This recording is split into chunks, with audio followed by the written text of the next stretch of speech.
curses of Deuteronomy 28. So I just wanted to come on and just tell women all over the world that, truth be told, having children is the cheat code to optimal health and beauty.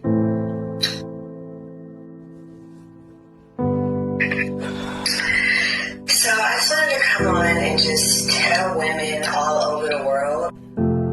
Okay, Deuteronomy 28, verse 56 and 57. The most gentle and refined woman among you, so gentle and refined, she would not venture to set the sole of her foot on the ground, will begrudge the husband she embraces and her son and daughter. The afterbirth that comes from between her legs and the children she bears, because she will secretly eat them for lack of anything else in the siege and distress that your enemy will inflict on you within your gates. Now, I'm all for affirmations and affirming blessings, positive thinking, etc. But what we're not going to do is act like the curses of Deuteronomy 28 are not still on the people of God. Now, this young woman might not identify as a Hebrew, certainly probably not a Hebrew Israelite. She may not identify with Deuteronomy 28, etc. However, it's meant to be a sign. Though there are different nationalities of people who practice this practice called placentophagy. I believe that's how you say it, placentophagy. In my opinion, it is not a holy nor a righteous act by any stretch of the imagination. People who want to rationalize consuming their own placenta, talk about various benefits, health benefits, etc., to the mother because of consuming this material. This creator named Alkhemyst made note on her post that 99% of mammals do consume their placenta right after birth. This is in the animal kingdom, and rarely and hardly in humans. My main contention with this, generally speaking, other than, I guess, the obvious cannibalistic elements, is particularly in today's time, right? What is the difference between you, my sister, and even the other people who are, doing this? Because she's not the only one. And as you probably read in some of the text that I had behind me, or maybe you didn't, she said one of her friends told her or suggested that she eat the placenta. I think this was on her 4th child. So she has 5 children now, and the video that she made was after giving birth to her 5th child, if I'm not mistaken. But my main contention is, what is the difference between you, the women you're influencing or trying to influence, and the so-called elites, we'll use that word, who are doing so many things with, the young, drinking this, doing that. Do you understand what I'm saying?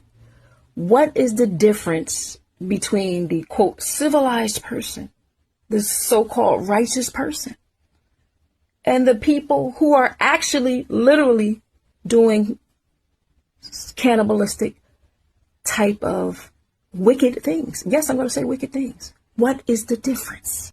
Because it's giving confusion.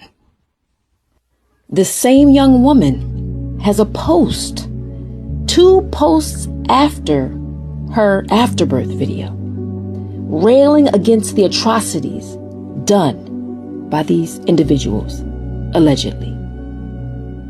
Also citing cannibalism. So again, I ask you, my sister, what is the difference? I've given birth to a number of children myself. All praises to the Most High. All of my births were, safe, natural. Pregnancy and birth is not a joke. It's real. And I definitely, understand that. There are some women who, need supplementation, and they have health issues and things like that. But the consumption of the placenta, though there are others who've done it to me, and even your first thought, my sister, and your comment in your caption was you thought it was cannibalistic, but you heard and you listened to somebody else who suggested it to you, and now you are suggesting it to others. I commented on your post because, again, this is with love. I wouldn't even do this if you weren't, if it wasn't important. One is the influence. My thing is, and my comment was basically, it's one thing to do something, when you're figuring out life and maybe in private, and it's another to publicly broadcast, right? To specifically seek to influence others with what you were doing, particularly when there was doubt in the beginning. Now, I know you thought differently about it. You said, well, maybe I was doubting because of my ignorance. That's what you said. And you got educated. It sounds a little bit like, I'm not going to front. It sounds like the serpent. It really does. It sounds like when the serpent whispered to Eve, you know the story. If you eat the apple, well, it probably wasn't an apple, but you know what I mean. You're not gonna, surely, you're gonna be like God. You're gonna know this, and you know the story, right? It's that's what it's giving to me. But again, we all are we're trying to figure this out. This is one reason why we have the laws, right? I know a lot of us, we got metaphysical. So we think that we are above the law. We're not above universal law, cosmic laws. But we think that these laws in this Bible, though it has been tampered with in several places, it has. We think that somehow they're just, done away with. We got metaphysical, or we're in this religion, or whatever it is.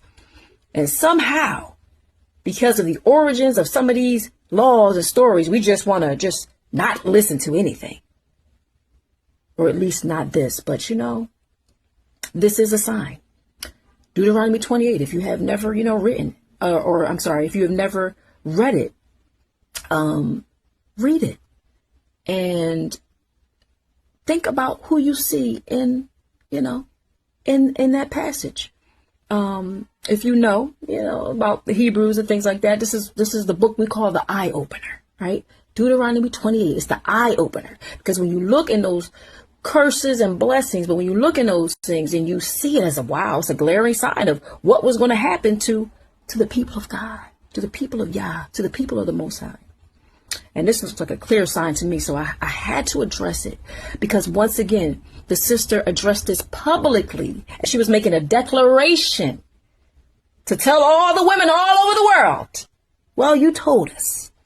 And some of us will not accept that feedback from you or your friend. So with that, I will bid you all adieu and shalom. And I will say this about the sister, Herb Alkhemyst. She seems like a very nice young lady. I haven't met her in person as of yet. I've followed her actually for a while. She has some products, I think some probably very good products for sale. And, I don't think she's, like a horrible person or anything like that. This is really not the spirit of why I'm making this video, but it's out of concern. And I think I stated my situation, of, again, not only doing something, but of seeking to influence others.